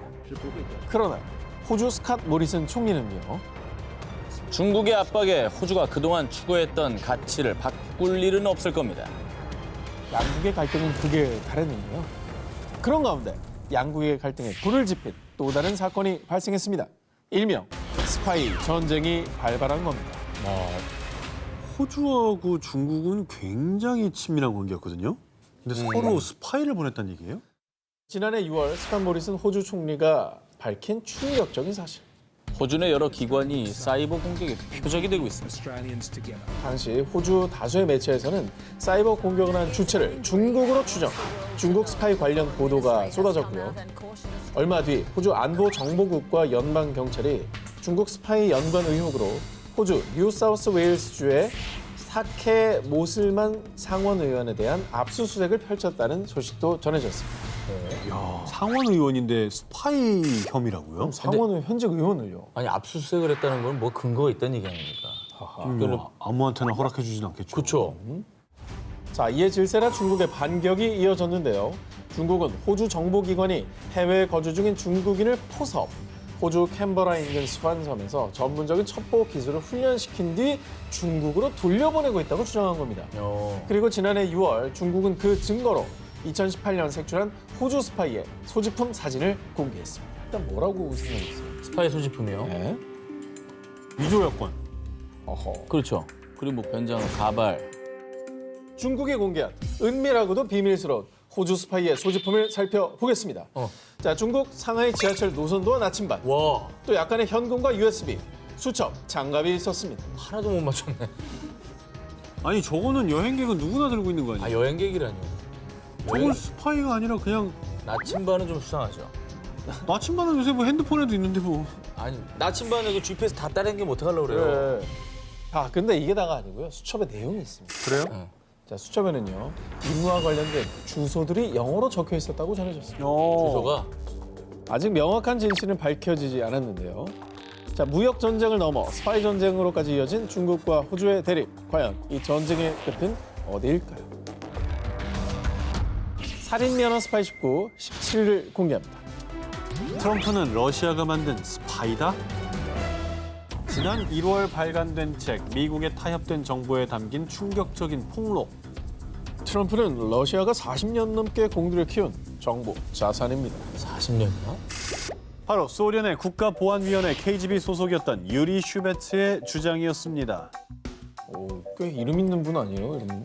아니, 아무리 그래도 스파이가 어떻게 대통령이 됩니까? 그렇지. 트럼프 대통령이 아메리카 퍼스트, 그렇지. 메이크 아메리카 그레이트 어게인. 그렇지. 무엇보다 본인의 나라가 최우선이라고 하는데 자국의 이득을 위한 스파이다? 이건 맞지 않죠. 그게 연막 작전일 수 있죠. 너무 연막이 크잖아. 왜 그렇게 아메리카를 강조했을까? 자, 좀 더 들어보시죠. 본인이 뜨끔해서. 일단 책에 실린 유리 슈베츠의 인터뷰를 좀 더 살펴보면요. KGB는 1987년 당시 부동산 사업가였던 트럼프와 아내 이바나를 호텔 사업 명분으로 러시아에 초청해 물밑 작업에 돌입. 리더십의 협상의 달인에 당신 같은 사람이 정치를 해야 된다고요. 트럼프를 백악관으로. 트럼프에게 정계 진출을 권유. 이때부터 그의 가슴 한켠에서 정치에 대한 욕망이 꿈틀대기 시작했다고 주장한 겁니다. 근데 저 때는 또 이렇게 미소 냉전이 좀 심했던 때라 그렇게 의심을 했나? 공산권이었잖아요. 근데 아무리 그래도 한복 같다고 그렇게 스파이까지. 그거는 좀 뭐 여전히 말도 안 되는 얘기라고 생각하시는데 좀 더 들어보시죠. 그런데 말입니다. 2016년 10월 미국의 한 폭로 전문 사이트에서 선거운동 관련 비밀이 담긴 민주당 전국위원회 이메일 내용을 폭로하는 사건이 발생했는데요. 이에 대해 민주당 측에서는 러시아가 트럼프를 돕기 위해 해킹을 한 것이라고 주장. 게다가 CIA의 조사 결과 역시 러시아가 트럼프 정권을 탄생시키기 위해 벌인 일인 것으로 결론지었던 겁니다. 그리고 2017년 트럼프 대통령 당선 후 대선 당시 트럼프 캠프와 러시아 간의 접촉 의혹이 드러나면서 러시아 스캔들에 대한 특검팀이 출범했고요. 실제로 관계자들이 유죄 판결을 받았습니다. 만 러시아 스캔들에 대해 트럼프는 이건 오바마 행정부가 꾸민 마녀 사냥입니다. 파야! 일단 CIA 결론이라니까 좀 그죠? 어쨌든 대선은 개입했다라는 게 어느 정도까지는 나온 거잖아요. 유죄 판결이 났다니까. 그러니까. 뜬 소문은 아니라는 얘기인데. 이전에 버락 오바마 행정부는 2014년에 크림반도 강제 합병 문제로 러시아를 G8에서 퇴출했습니다. 그러면서 반러 정책을 고수해왔는데 엄청 심했죠. 그러나 2018년 당시 트럼프 대통령은 미국 안팎의 반대에도 불구하고 푸틴 대통령과의 정상회담을 진행하는 등 친러 정책을 이어가기 시작했습니다. 게다가 대통령 임기 마지막 그의 행보도 심상치 않았습니다. 지난해 12월 트럼프 대통령은 임기 막바지에 15명을 사면했는데요. 이 사면 대상에 러시아 스캔들과 관련해 유죄 판결을 받았던 트럼프 선거 캠프의 핵심 인물 2명이 포함돼 있었던 겁니다. 그 권력 말기에 아주 집중적으로 사면을 시켰죠. 권력 말기 선거죠. 정도가 아니라 선거 이후죠. 네, 선거 후에 자기의 남은 미션을 그걸로 생각하지 않았다면 할 수 없는 일이죠. 권한이 남아있는. 야, 근데 이런 의혹이 있는데 저렇게까지 하는 건 쉽지 않았을 텐데. 그죠? 여전히 명백히 밝혀진 바 없는 트럼프 전 대통령의 러시아 스캔들. 과연 그 진실은 무엇일까요? 살인면허 스파이 19 16일 공개입니다. 스파이 이것이 노출된 이유? 러시아 혁명 직후인 1918년 창립된 소련군 총참모부 정보총국. 현재는 러시아 정보총국으로 불리는 이곳은 냉전 기간 동안 요원 파견, 위성 이미지, 도청 등을 활용한 정보 수집 임무를 수행. 아프가니스탄 전쟁이나 체첸 전쟁과 같은 군사작전에도 은밀히 참가하며 러시아 내 가장 비밀스러운 조직이자 유능한 조직으로 평가받았는데요. 정보국 대명사 아닙니까? 약간 영화에도 맨날 나오고. 그렇죠, 정보총국. 네. 그쵸. 그런데 말입니다. 네네. 항상 극비리의 임무를 수행해야 하는 러시아 비밀정보 요원들의 정체가 순식간에 만천하에 탄로나버리는 충격적인 사건이 발생했습니다. 헐. 때는 2018년 4월 네덜란드에서 화학무기 금지 기구를 해킹하려다가 체포된 4명의 러시아 정보총국 요원들. 현장에서 적발된 이들은 당시 자신의 실명이 적힌 외교관 여권을 소지 중이었는데요. 네덜란드 군 정보기관은 4명의 정보 요원들의 실명을 공개하며 강제 추방을 결정했습니다. 뭐 작전은 완전 실패네요. 뭐 본인 정체까지 드러나고 임무도 성공하지 못했으니까. 끝났네, 뭐라. 그죠? 끝난 거 아니에요? 러시아 정보 요원들의 실체를 조사하던 영국의 유명 탐사 취재 그룹은요, 좀 더 정확한 정보를 찾기 위해 러시아 모스크바 자동차 등록 데이터베이스에 실명이 공개됐던 정보 요원 중에 한 명인 알렉세이 모레네츠의 이름을 검색해봤습니다. 네. 그러자 놀랍게도 모레네츠가 소유한 자동차가 러시아 정보총국 소속의 한 사이버 부대 주소로 등록이 돼 있다는 사실을 발견. 에이? 심지어 이 데이터베이스에는 모레네츠의 생년월일, 휴대폰 번호까지 모두 기재돼 있었습니다. 뭐 이렇게 쉽게 뚫려? 그런데 말입니다. 더욱 충격적인 것은요. 뭐야? 같은 주소로 305명이 더 뜨는데요? 아까 생년월일, 휴대폰 번호 다 있다고 했잖아요. 이거 다 즉, 뚫렸네. 무려 러시아 정보요원 305명의 신상이 낱낱이 까발려진 겁니다. 어떡하냐? 다른 직업 찾아야겠네. 끝났어, 저 사람들. 아니 정보 요원의 핵심은 기밀 아닙니까? 이게 뚫리면 할 수 있는 게 없잖아요. 그럼. 실명에 휴대전화까지 나왔다니까. 아니, 근데 한 주소에 등록이 돼 있다고요? 그렇죠. 이처럼 황당한 상황에 러시아 교통당국은요. 아마 정보 요원들이 세금 혜택을 받기 위해 주소를 정보총국으로 등록한 것이 아닐까 추측합니다. 이렇게 드러난 보안 구멍은 정보총국을 난처하게 만들었고요. 끝났네. 한때 서방을 떨게 만든 공포의 첩보 기관이 인터넷 검색 시대에 적응하지 못하고 침몰 중이라는 조롱을 피할 수 없었습니다. 아니 오히려 저렇게 쉽게 뚫리면은 이게 또 연막 작전인가 싶었을 것 같아. 아 여기용 여기용에서 존재하지 않은 인간이 약간 이런 식으로. 여기 실존 인물이 아닌 것 같은데 말이야. 뭐 이러면서. 살인면허 스파이 19, 15위 공개합니다. 대통령 후보의 뭐뭐뭐 암살 미수 사건. 2000년대 초반 우크라이나 총리 재임 당시 성공적인 경제 개혁으로 국민적 인기를 누린 빅토르 유셴코. 그는 2004년 야당의 차기 대권 주자로 대통령 선거에 출마, 활발히 유세 운동을 이어갔는데요. 그런데 갑자기 그의 건강에 적신호가 찾아오며 위기를 맞게 됩니다. 어머머. 자, 이 사진이 유세 활동 도중에 공개된 그의 모습이죠. 무슨 일이지? 때는 2004년 9월 5일 유센코는 우크라이나 정보기관의 이호르 스메시코 국장과 블러드미르 스타시오크 차장과 함께 저녁 식사 자리를 가졌는데요. 그는 식사 직후 심한 복통과 함께 얼굴 피부가 상하고 물집이 잡히기 시작. 그런데 검사 결과 아무래도 다이옥신에 중독된 것 같습니다. 오역제 주성분인 다이옥신은 피부 변형과 장기 손상은 물론 목숨까지 앗아갈 수 있는 치명적인 1급 발암 물질에 속하는데요. 검사 결과 유셴코의 몸에서 무려 정상인의 6,000배 가까이 되는 다이옥신이 검출된 겁니다. 아니 한꺼번에 어떻게 저렇게 많이 검출될 수가 있죠? 그럼 뭐 음식에 탄화도 저렇게 6,000배까지 나오진 않지 않나요? 그러니까 작정하고 먹이지 않으면 안 나오는 수치가 나온 거죠. 그렇습니다. 네. 당시 범인은 밝혀지지 않았습니다. 그런데 독극물 암살 미수 사건 이후 유센코의 지지율은 오히려 상승. 결국 유셴코는 득표율 52%를 기록하며 우크라이나 3대 대통령에 당선되었습니다. 그래서 사실 저 다이옥신 중독 사건 때문에 당선됐다. 이게 도움이 됐다 오히려라고 보는 것도 있었고 저때 대통령 후보가 아주 친러 정책의 그 정보국 쪽이랑 가까운 인물이었는데 그쪽에서 아예 죽일 생각을 하고 테러를 한 거다 이렇게 보는 시각도 있었고 그러니까 배후가 궁금해지긴 하네요. 당시 우크라이나 검찰이 수사를 펼쳤지만 누가 언제 유셴코에게 다이옥신을 먹였는지 밝혀지지 않은 채 사건은 미궁 속에 묻히고 말았습니다. 우크라이나 대선 후보를 향한 독극물 암살 미수 사건. 대체 그 배우는 누구였을까요? 살인면허 스파이 19 14위를 공개합니다. 그는 누구의 편인가? 우리에겐 생소하지만 독일에도 연방정보국 BND라는 정보기관이 있는데요. 그런데 2014년 독일 당국은 BND의 말단 직원 마르쿠스 라이헤를 스파이 혐의로 체포. 그에게 반역죄와 공무상 비밀침해죄로 징역 8년을 선고했습니다. 와. 당시 독일 당국에 따르면 스파이 라이헬은 기밀문서를 열람할 수 있는 우편물실에서 근무하던 중 BND의 기밀문서 3건을 유출, 독일 주재 러시아 영사관 내 비밀정보국에 발송한 후 발각됐다고 합니다.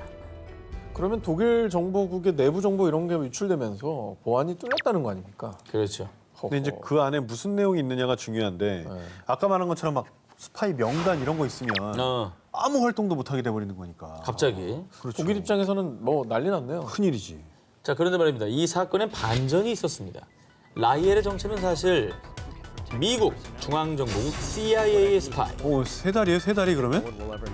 아니 아까 전달을 러시아에 했다고 그랬잖아요. 그러니까 미국의 스파이이기도 하고 러시아의 스파이이기도 하고 근데 공식적인 신문은 독일의 스파이고. CIA를 가리기 위해서 CIA 가리기 위해서 걸렸을 때 러시아 스파이다라고 얘기를 한 거네요. 러시아를 찍어놓고 일부러 그런 증거를 몇 번 좀 남겨놓은 다음에 실제 중요한 정보는 CIA에 넘겼을 수도. 나는 그냥 돈에 환장한 사람이 아닐까 싶은데요. 돈에 환장했다. 네. 자, 이 독일 당국의 조사를 보니까요. 스파이 라이헬은 2008년부터 2014년까지 총 200여 건의 기밀 문서를 미국 CIA에 전달했습니다. 찐 정보는 CIA에 넘겼네. 아니 와 너무 세게 넘겼는데? 아 그래서 밝혀진 정체가 뭡니까? 러시아 스파이입니까? 아니면 미국 스파이입니까? 즉 독일 정보 요원이자 CIA의 스파이면서 또 러시아의 스파이인 삼중 스파이였던 것이죠. 야 영화로도 본 적 없다. 와. 난 이유가 너무 궁금해 이제. 자, 그런데 더욱 황당한 건 그가 삼중 스파이가 된 이유입니다. BND에서는 아무도 날 믿지 않았지만 CIA는 날 인정하고 믿어줬어요. 순진하네. 그리고 난 좀 더 짜릿한 새로운 일을 하고 싶었다고요. 본인은 스릴 있는 스파이 영화 속 주인공이 됐다고 착각했는지 모르겠지만 당신은 당신의 조국에서 범죄자이자 배신자일 뿐입니다. 살인면허 스파이 19, 13일을 공개합니다. 21세기판 나를 사랑한 모모모. 이번 특종은요, 미국 대형 온라인 5 쇼핑몰 CEO를 비롯해 미국 정계 인사들이 한 여자를 두고 너도 나도 사랑에 빠졌다고 믿었던, 그리고 미국을 초토화시켰던 사건입니다. 아니 뭐 마릴린 먼로쯤 돼요? 누구인데 이렇게 너도 나도 사랑에 빠져? 자, 과연 누구냐? 미국의 고위급 인사들을 홀린 그녀는 러시아의 스파이 마리나 부티나입니다. 부티나는 2013년 로비 단체인 RBA를 설립. 그녀는 이 단체에서 푸틴의 최측근인 전 러시아 중앙은행 부총재였던 알렉산더 토르신을 만나게 되고요. 2015년부터 그의 지령을 받고 스파이로 활동하게 됩니다. 자, 스파이로서 그녀가 받은 임무. 미 정계에 침투해 양국의 비밀 채널을 구축하라. 우선 정계 인사들을 연결해줄 거물급 정치인들에게 접근할 것. 이 임무를 위해 스파이 부티나가 첫 번째 타겟으로 정한 사람은요, 공화당의 정치 컨설턴트이자 미 공화당의 강력한 영향력을 행사할 수 있는 전미 총기협회 회장 폴 에릭슨. 막강한 사람이잖아요. 와, 부티나는 2016년 유학생 신분으로 미국에 입국. 에릭슨과 동거하며 미 정계 인사들과 친분을 쌓았고요. 그를 통해 점점 더 미국 정계에 손을 뻗쳤습니다. 급기야 대선 기간 중 당시 공화당 대선 후보였던 트럼프와 푸틴 대통령의 만남을 추진하기도 했는데요. 그리고 폴 에릭슨뿐 아니라 미 연방준비제도이사회, 재무부, CEO 등 수많은 정재계 인사들에게 접근. 영화에서나 나올 법한 미인계로 미 정계에 깊숙이 침투했습니다. 대단하다. 근데 옛날에 그 안나 체프가 있었잖아요. 미인계 스파이. 그거랑 좀 비슷한 생각도 드는데 그 수법이 또 먹히는 걸 보면 참 유용한 수법인가 보다 싶네요. 하지만 2018년 그녀를 예의주시하던 미 연방수사국 FBI에 의해 체포. 러시아 측은 모든 게 날조라며 그녀의 스파이 혐의를 부인했는데요. 그리고 스파이 부티나는 처음엔 무죄를 주장했지만 이후 수사에 적극 협조하는 대가로 감형을 약속받고 국가 전복 혐의를 인정했고요. 2019년 징역 18개월형을 마치고 러시아로 귀국. 아니, 이 스파이들이 21세기에도 이렇게 버젓이 있다는 게 믿을 수가 없네요. 사실입니다. 야 이거 진짜 스파이 소설에나 나오네요. 얘기가. 얼마 전 일이에요, 얼마 전 일. B는 CIA 위에, 나는 스파이? 두 기자님이 이제 CIA 하면 어떤 이미지가 떠오르세요? 아무래도 영화 아닐까요? 그리고 왠지 약간 CIA는 뭔가 모르는 게 없는, 다 알 것 같은. 뭔가 다 아는 그런 좀 큰 정보기관 생각나요.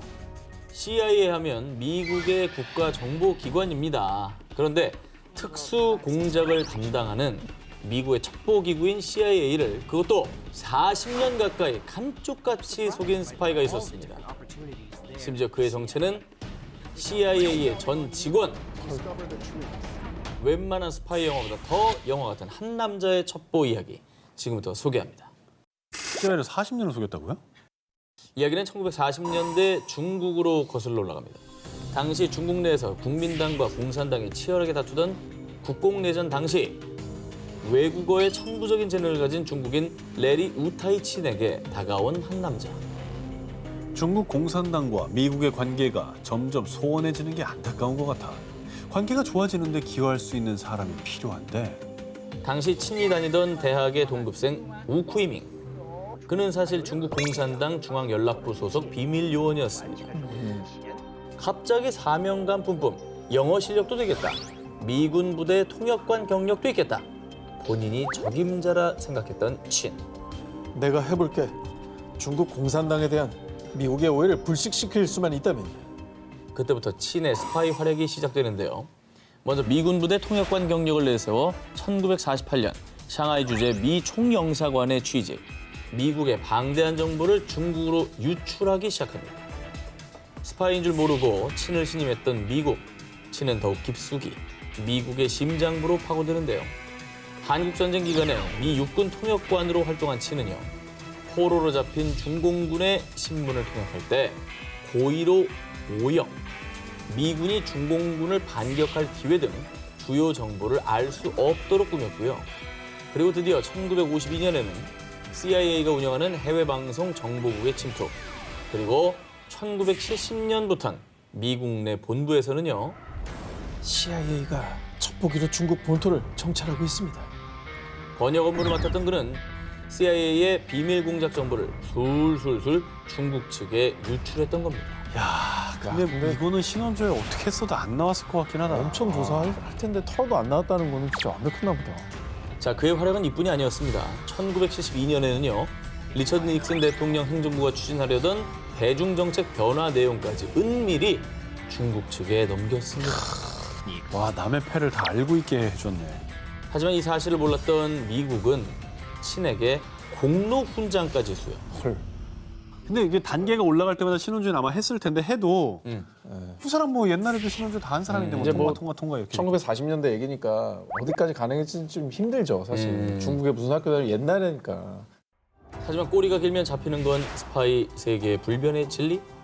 CIA가 드디어 그의 정체를 눈치챈 게 아니라 친을 포섭했던 공작관 후이밍이 1982년 미국의 망명에 자백하며 친의 스파이 행위가 밝혀졌고요.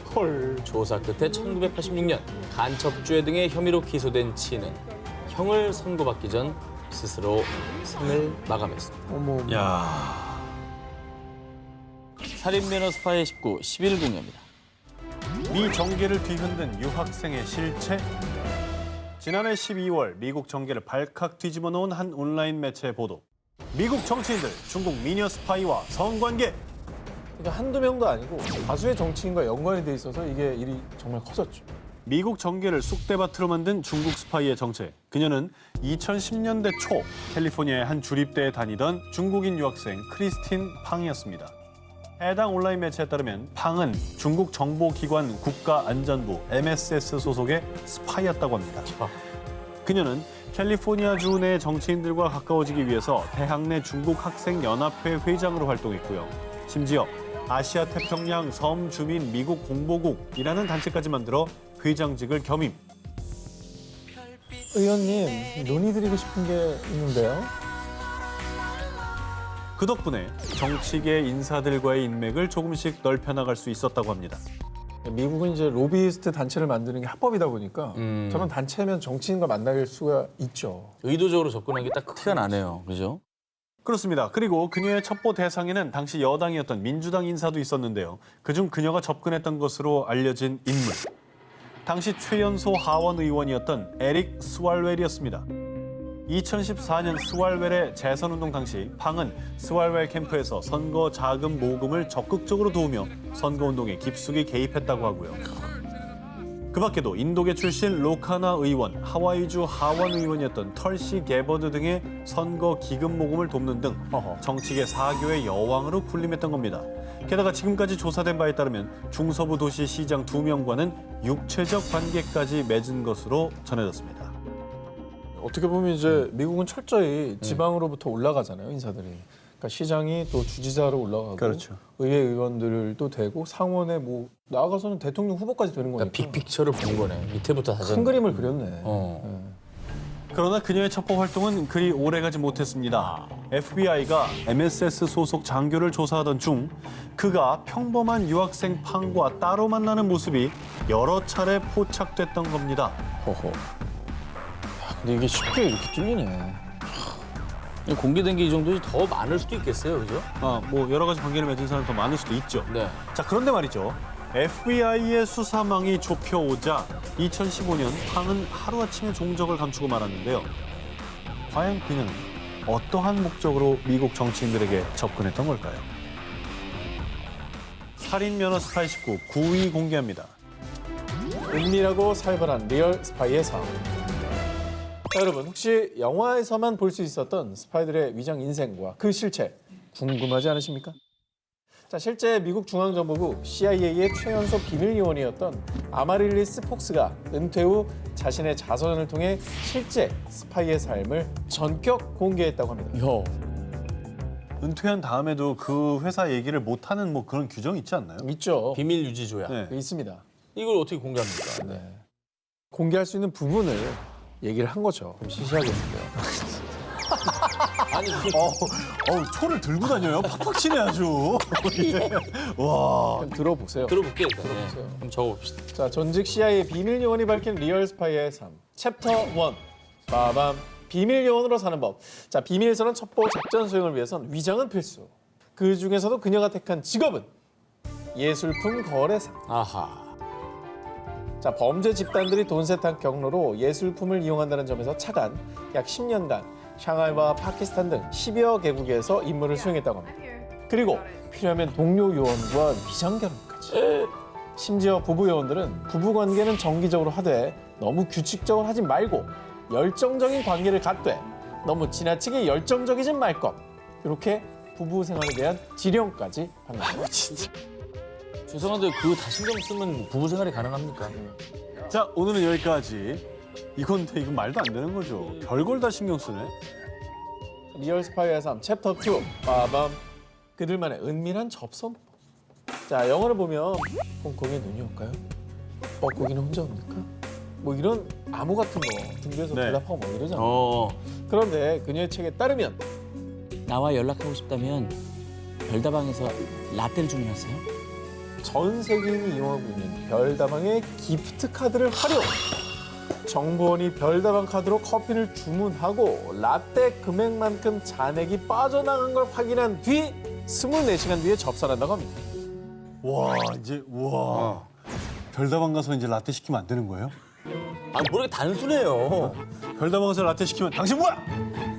본인이 그 카드가 없으면 라떼를 시키든 프라푸치노를 먹든 아무 상관이 없는 누나 거예요. 별다방 카드 있어요? 열 성공했네요.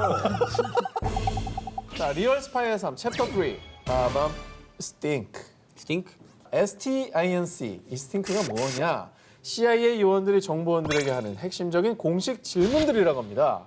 시큐리티, 보안, 타임, 시간, 인텔리전스, 첩보, 넥스트 미팅, 다음 접선, 커버, 위장의 앞글자를 딴 약어인데요. 스팅크의 응용편으로 예시를 들면 현지 요원과 마주쳤나요? 시간 얼마 있죠? 긴급한 첩보가 있나요? 다음엔 언제 접선할 수 있죠? 혹시 걸리면 예술품 거래를 위해 만난 거라 말해요. 자, 이렇게 나올 수 있는 핵심 질문들을 통해 알아낸 정보로 불법 무기 거래와 핵 테러 등을 막는 임무를 수행한다고 합니다.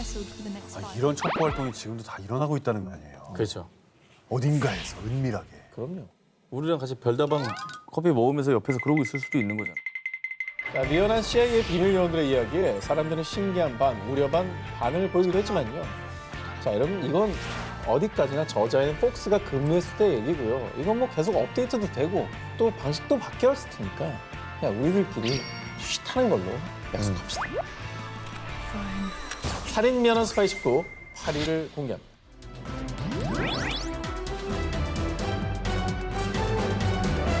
바야흐로 1960년대 초 미국과 소련 두 나라의 냉전이 절정에 이르던 시기, 미국이 소련을 견제할 목적으로 다국적 군인 나토군을 결성하자 소련은 미국 본토를 직접적으로 타격할 수 있는 플로리다 인근 국가인 쿠바에 아주 은밀히 미사일 기지 설립을 계획합니다. 저건 뭐 엄청난 사건이었죠. 세계 3차 대전 난다 그랬잖아요. 아, 맞아요. 혹시 이 전쟁이 일어날까 봐 진짜 케네디 대통령이랑 크루스초프 입만 쳐다봤어 진짜. 자, 그런데 말입니다. 이 끔찍한 핵전쟁을 막은 1등 공신은 아주 의외의 인물이었습니다. 1960년 11월 영국 출신의 사업가 그레빌 윈에게 영국 정보기관인 MI6 장교가 찾아왔는데요. 그레빌 윈 씨, 우리의 비밀 요원이 되어주시죠. 나는 그냥 평범한 사업가일 뿐이란 말이에요. 영국의 정보기관인 MI6가 윈에게 제안한 임무는요. 역시 스파이였던 소련의 고위 군사정보부 장교인 올레그 대령을 만나 그가 제공한 소련의 비밀을 영국 MI6와 미국 CIA에 전달하는 것이었습니다. 당시 윈이 수출업체를 운영하며 정기적으로 서유럽 국가와 소련을 오가고 있었기 때문인데요. 윈이 여러 차례 소련을 왔다 갔다 해도 직업 특성상 소련 당국의 의심을 피할 수 있어 스파이 임무의 적격이라고 판단했던 겁니다. 이거는 근데 만약에 러시아에서 체포되면은 이거는 무조건 그때는 네, 당신은 살벌했죠. 뭐 죽을 수 있죠. 죽을 수도 있는 거고요. 네, 진짜 영화 굉장히 위험한 임무인 거죠. 그러니까 일본 사업하는 사람이 와, 완전 영화 같네. 진짜 스토리가. 위는 스파이 제안에 응했고요. 바로 다음 달 사업을 가정해 모스크바를 방문, 고위급 군사 정보를 전달받는 데 성공했습니다. 올레그 대령이 제공한 정보에는 소련 미사일 기지의 정보 요원, 무려 300여 명의 이름과 사진이 있었고요. 게다가 소련의 미사일 포대 배치 현황, 핵연료 생산 보관소 위치 등 소련의 1급 기밀이 상세히 담겨 있었습니다. 미국이 이제 그럼 러시아의 어떤 군사력의 수준을 확 알 수가 있었던 거네요. 핵전쟁에 대비할 수 있는 정보를 파악을 한 거네요. 그렇죠. 이후에 1962년 10월 당시 미국 대통령 케네디가 강력하게 소련의 미사일 철수를 요구, 그리고 스파이 윈이 제공한 기밀 정보를 토대로 아주 자신만만하게 소련과의 대화에 응할 수 있었고요. 결국 소련은 미사일 수송 철수를 발표, 전 세계는 핵전쟁의 위기에서 벗어날 수 있었습니다. 야, 근데 진짜 전문 요원도 아니고 사업하시던 분인데 참 이런 냉전 시대에 그 서슬퍼런 시대에 적국의 심장부에서 이런 정보를 캐낸다. 야, 평범한 이거 사업가가. 진짜 대단하네. 본인은 얼마나 떨렸을까? 그러니까. 스파이들이 왕성하게 활동하던 미국과 소련의 냉전 시대, 이 두 나라의 공식 스파이 맞교환식은 1962년부터 1986년까지 총 7차례 이루어졌는데요. 미소 냉전 시대의 종결로 끝난 줄 알았던 스파이 맞교환 작전. 그런데 2010년 일명 21세기 첫 스파이 맞교환식이 있었습니다. 아, 2010년에도 이걸 했군요. 2010년 스파이 맞교환은요, 러시아 스파이 10명을 체포했던 미국이 먼저 처벌 대신 타협을 선택, 스파이들을 풀어주기로 결정하자 러시아 역시 미국의 의견에 동의, 11일간 협상 끝에 4명의 미국 스파이를 석방하기로 결정한 것이었습니다. 맞교환한 미국 소속의 스파이 4명 중에는 핵잠수함 기술 등 군사기밀을 미국으로 빼돌린 혐의로 15년형을 선고받고 복역 중이던 이고르 스티야긴 박사와 미국에서 활동 중인 러시아 요원의 정보를 넘긴 자포로즈스키 등이 포함되어 있었습니다. 러시아 소속의 스파이 명단에는 미국에서 핵개발 정보를 수집하려다가 체포된 에나 체프먼과 러시아 대외정보국의 첩보원으로 일하다 체포된 후안 라자로 등 총 10명의 스파이가 포함되어 있었습니다. 야, 진짜 막히겠네. 정말 왕성하네요. 와, 아직까지도 이렇게 많았구나, 진짜. 자, 21세기 스파이 맞교환은 마치 영화의 한 장면 같았습니다. 일단 장소는 소련이 건재하던 시절부터 미국과의 외교적 협상이 이루어졌던 중립국 오스트리아였습니다. 빈 공항이 철저하게 통제된 가운데 약속 시간인 2010년 7월 9일 오전 11시 뉴욕에서 출발한 미국 여객기와 모스크바에서 출발한 러시아 여객기가 드디어 이 빈 공항의 모습을 드러냈습니다. 그리고 여객기에서 내린 스파이들을 태운 버스 한 대가 양국의 여객기 사이를 조용히 오갔고요. 어허. 불과 1시간 30분 만에 두 여객기는 서둘러 빈 공항을 떠났습니다. 자, 2010년 미국과 러시아 두 나라 사이에서 이루어진 스파이의 맞교환. 영화보다 더 영화 같은 실화였습니다.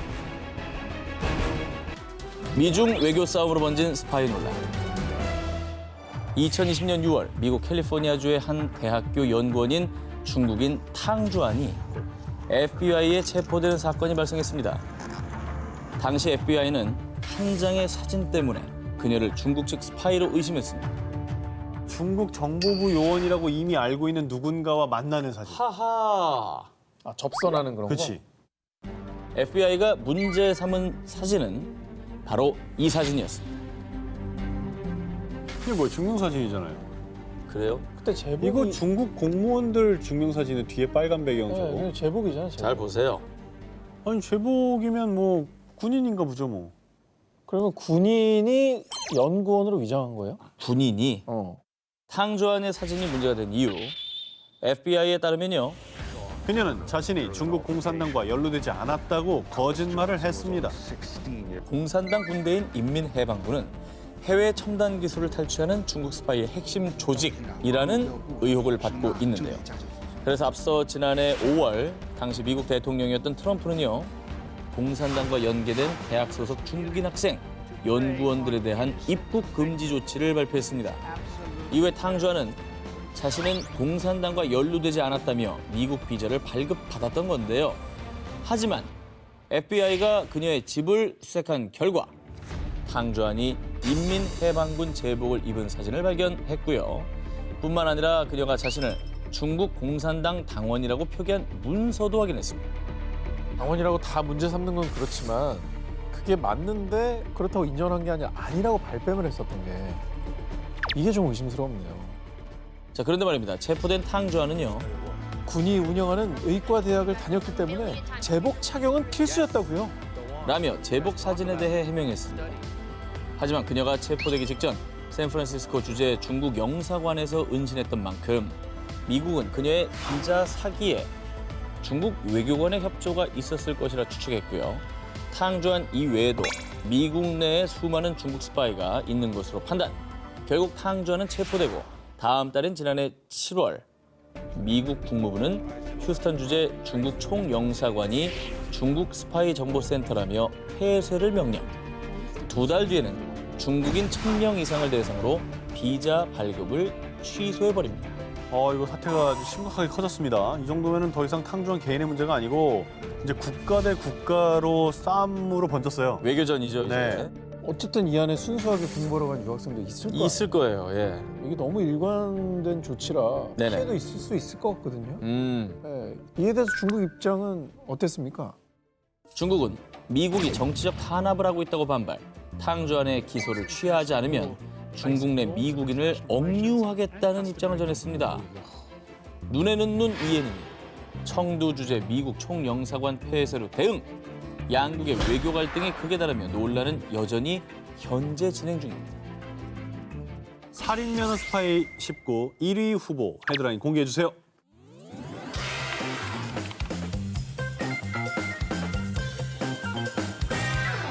살인면허 스파이 19, 저 오 기자의 1위 후보 기사를 공개하겠습니다. 2019년 4월 노르웨이 핀마르크주 북해 연안 수심 약 20m에서 시속 10km의 속도로 헤엄치며 타국의 해역에서 수중 탐사 중인 한 스파이. 이 스파이는 러시아의 비밀 첩보원으로 오가는 배들의 정보를 수집하는 임무를 수행 중이었는데요. 자, 그런데 조업 중이던 어부들의 정체가 드러나는 스파이. 당시 스파이의 정체가 세상에 공개되자 전 세계가 아주 깜짝 놀랄 수밖에 없었습니다. 얘가 뭘 한다고 스파이즈들을 해. 물론 IQ가 많이 높긴 합니다. 아니 벨트 같은 걸 차고 있는데? 뭘 차고 있네. 자, 저게 중요한 겁니다, 지금. 근데 안 먹어. 물고기는 왜 줘도 안 먹어? 아니 그걸 못 먹게 훈련을 시킨 거지. 스파이의 정체는 바로 벨루가. 자, 그렇다면 이 귀염뽀짝한 벨루가가 왜 스파이인 것이냐?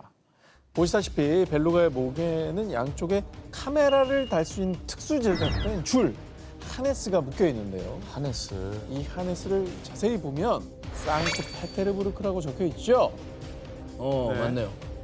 그리고 벨루가를 조사한 해양 전문가들에 따르면 이 벨루가는 고도의 훈련을 받은 러시아 해군의 스파이로 추정됩니다. 벨루가가 러시아 북방 함대가 위치한 무르만스크에서 왔다고 추측. 뿐만 아니라 과거 냉전 시대 소련과 미국은 해양 포유류 연구 프로그램을 통해 돌고래들을 훈련시켜 왔으며 이 돌고래들을 어뢰 및 위험 물체 탐색, 배들에 접근하는 잠수용 적발 등 첩보 작전에 투입해온 점. 그리고 21세기 2003년 이라크 전쟁 당시 미 해군이 돌고래 몸에 카메라를 설치해 첩보 활동을 하는 등 과거부터 현재까지도 군사 작전에 돌고래를 이용해온 사례들 때문에 해양 전문가들은 벨루가를 러시아의 스파이로 추측. 하지만 러시아 측은 이에 대해 극구 부인했습니다. 근데 뭐 스스로 지가 이렇게 지느러미로 이렇게 하네스를 넣지는 않았을 거 아니에요. 생각해 보세요. 네. 벨루가가 지가 입을 수 있습니까? 못 입어. 아니 카메라 어떻게 달아 지가. 누가 채워줘야 되는 거예요. 그렇지. 그러네 진짜. 그럼 어쨌든 뭐 벨루가는 뭐 어쨌든 처벌을 받아야 되는 겁니까? 그 스파이. 정도면 이제 반역죄에 해당되는 거죠. 그렇지. 이제는 벨루가가 스파이 생활을 청산하고 새로운 삶을 살고 있다고 하는데 아 그래요? 노르웨이 측은 벨루가에게 흐말디미르라는 이름까지 지어줬고요. 자유롭게 살 수 있도록 바다에 놓아주었지만 노르웨이 바다가 마음에 들었는가 봅니다. 허발디미르는 노르웨이 인근을 맴돌며 관광객이 떨어뜨린 핸드폰도 줍줍해서 다시 돌려주는데 저도 교육 받은 거야. 아. 이런 걸 빨리 사람한테 주라고. 정보 기계를 전달하는 역할. 당연하지. 이 노르웨이에서 선행을 베풀며 인기 스타로 등극. 스파이 생활 은퇴 후 유유자적한 삶을 즐기고 있다고 합니다. 과거 전쟁과 냉전 시대를 거쳐 현재까지 전 세계 스파이들은요. 자국의 안보와 기술 발전을 위해 군사 작전을 방불케 하는 첩보 활동을 벌여왔는데요. 그런데 이제는 전 세계가 코로나19 팬데믹으로 고통받고 국가 시스템이 마비되는 등 건강도 안보에 직결되는 시대가 도래. 그래서 각국에서는 나라의 정상화를 위해서 백신 개발 전쟁이 벌어졌습니다. 나아가 코로나19 백신을 둘러싼 각국의 치열한 스파이 전쟁으로까지 이어졌습니다. 미국 유명 언론에 따르면 백신을 둘러싼 스파이 전쟁의 유력한 배후로 지목되고 있는 곳은 중국. FBI를 비롯한 미 정보 당국은 중국의 해커들이 미국의 노스캐롤라이나 주립대 등 대학들을 주요 타깃으로 삼고 해킹 공격을 시도한 정황을 포착했습니다. 중국이 제약사 같은 기업이 아닌 대학들을 타깃으로 삼은 이유.